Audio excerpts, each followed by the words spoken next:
Le Barça et l'Atlético surveillent Greenwood. Entre Kvaratskhelia et Leao, le Barça a fait son choix. FC Barcelone s'attaque au nouveau phénomène de Bundesliga. Barça, un grand retour prend forme. Près de 10 millions d'euros dans les poches grâce à le 11 de départ du Barça contre Majorque. Le FC Barcelone s'active pour Alberto Molero. Le Barça et Real Madrid concurrents pour s'offrir ce génie de 16 ans. Andreas Christensen intéresse 2 cadors de série à bienvenue sur la chaîne FC Blaugrana. Abonne-toi et on commence. Et petit bonus, le terrible constat de flic sur De Jong. Le Barça et l'Atlético surveillent Greenwood. L'Anglais de 23 ans a permis au club phocéen de s'imposer contre l'AS Monaco, 2-1, ce dimanche, en inscrivant en fin de match, 89e, un penalty, sans trembler. L'ailier droit, sous contrat jusqu'en 2029, compte désormais 9 réalisations et 2 passes décisives en 13 apparitions seulement avec Marseille. Selon les informations du journaliste de TBR Football, Graham Belley, le Real Madrid, le FC Barcelone et l'Atlético Madrid surveillent de près Mason Greenwood, dont les performances à l'OM encouragent les 3 cadors à ne pas abandonner cette piste, après avoir déjà été séduits par l'intéressé la saison passée, à Retafe. Mais, pour rappel, selon TBR Football, c'est Manchester United qui se frotte particulièrement les mains dans le dossier. Le club anglais, qui a vendu à l'OM le joueur cet été, aurait un pourcentage sur la revente très important, de l'ordre de 50%. En cas de départ à 60 millions d'euros, par exemple, le 9e de Première Ligue récupérerait donc 30 millions d'euros. Actuellement, le Marseillais est estimé à 35 millions d'euros par Transfermarkt. Entre Kvaratskhelia et Leao, le Barça a fait son choix.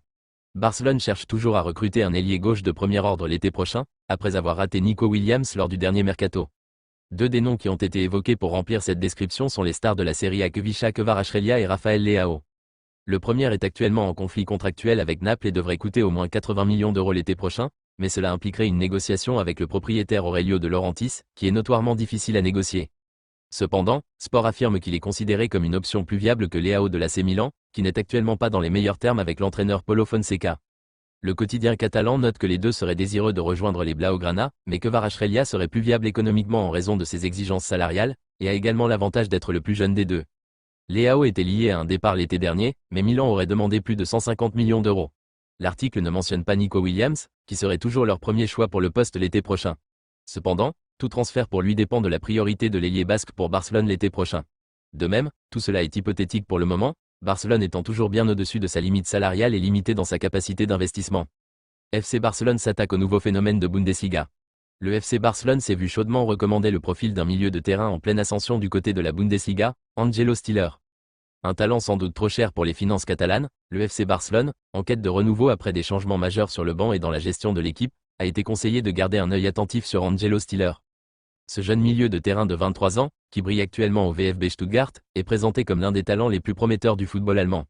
Son jeu raffiné, mêlant vision tactique et polyvalence, a déjà conquis les observateurs les plus exigeants de la Bundesliga. Un talent indéniable au cœur de Stuttgart. Formé au Bayern Munich avant d'exploser à Stuttgart, Angelo Stiller s'est imposé comme un élément clé de son équipe. Il excelle dans l'art de relancer proprement tout en participant activement aux phases offensives. En 2024, il totalise déjà plusieurs passes décisives et des prestations remarquées contre des poids lourds comme le Borussia Dortmund et le RB Leipzig. Ce niveau de performance lui vaut d'être comparé à des milieux comme Joshua Kimmich, une référence en Allemagne. Sa marge de progression et sa maturité sur le terrain en font une cible de choix pour les clubs européens. Un rêve inaccessible pour le Barça ? Cependant, attirer Angelo Stiller en Catalogne semble plus que compliqué. La direction du VfB Stuttgart valorise son joueur à environ 50 millions d'euros, un montant prohibitif pour un FC Barcelone aux finances fragiles. Le club catalan, bien que séduit par ce profil, pourrait devoir se tourner vers des alternatives plus abordables pour renforcer son entrejeu. Le cas Stiller illustre parfaitement les défis actuels du Barça sur le marché des transferts. Barça, un grand retour prend forme. Le FC Barcelone pourrait retrouver 2 éléments clés pour son déplacement à Majorque, dont un absent de longue date. En difficulté ces dernières semaines en Liga, le FC Barcelone devrait récupérer des forces vives à l'approche de son déplacement sur la pelouse de Majorque ce mardi. En conférence de presse lundi, l'entraîneur des Blaugrana, Hansi Flick, a annoncé des progrès dans la récupération de Dani Olmo et Ronald Araujo. Le meneur de jeu espagnol, laissé au repos lors de la défaite contre Las Palmas, 1-2, en raison d'un problème musculaire, a reçu le feu vert médical et sera disponible pour le prochain match. En revanche, l'incertitude persiste concernant Araujo. Le défenseur central uruguayen, écarté des terrains depuis juillet dernier en raison d'une blessure à l'ischio-jambier, continue de progresser mais reste incertain pour cette rencontre. Le Barça sous pression. Ronald progresse beaucoup, il améliore son niveau et est presque prêt. Je ne sais pas si ce sera lors du prochain match ou lors du suivant, contre le Betis Séville samedi, NDLR, mais il a l'air très bien. C'est important. Quant à Dani, il est déjà de retour et disponible pour intégrer le 11 de départ, a précisé l'ancien sélectionneur de l'Allemagne. Pour rappel, le Barça reste sur 2 défaites et un nul en 3 matchs de championnat. Actuellement leader, à un point du Real Madrid qui compte un match de moins, le club culé aura à cœur de renouer avec la victoire au son mois. Près de 10 millions d'euros dans les poches grâce à, ancienne pépite du Barça, Francisco Trincao.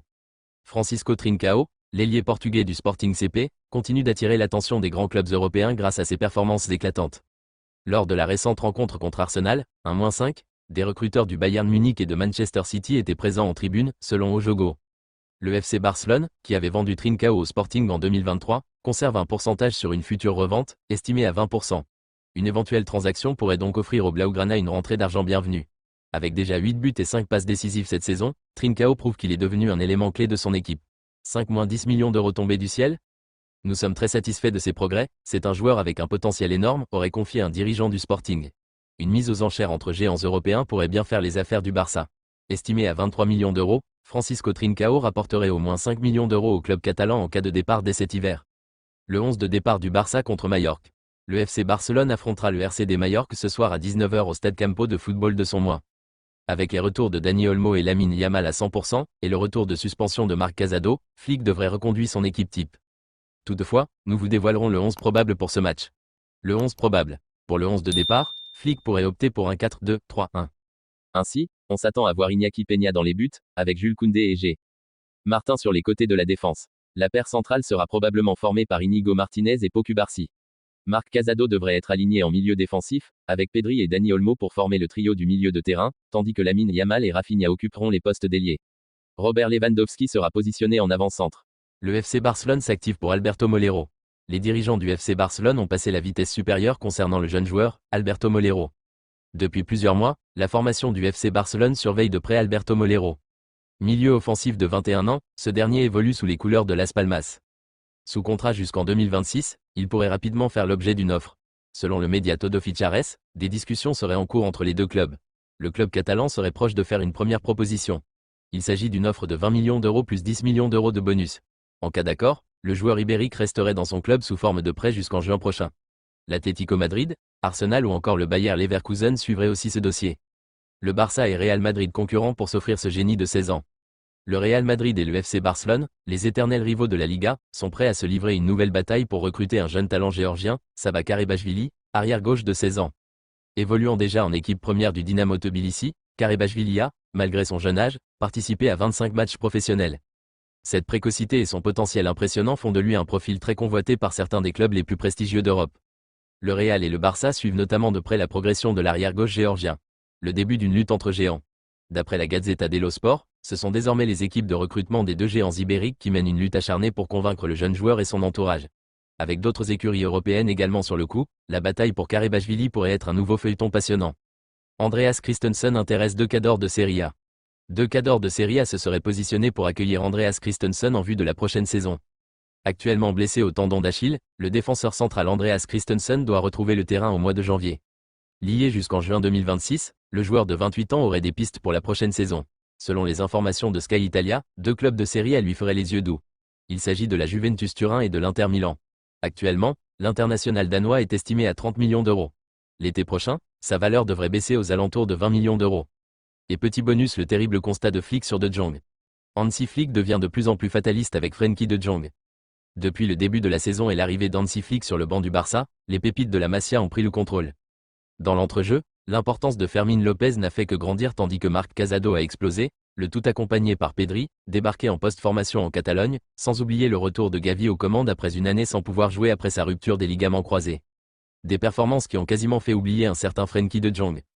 Flick sait que De Jong souffre.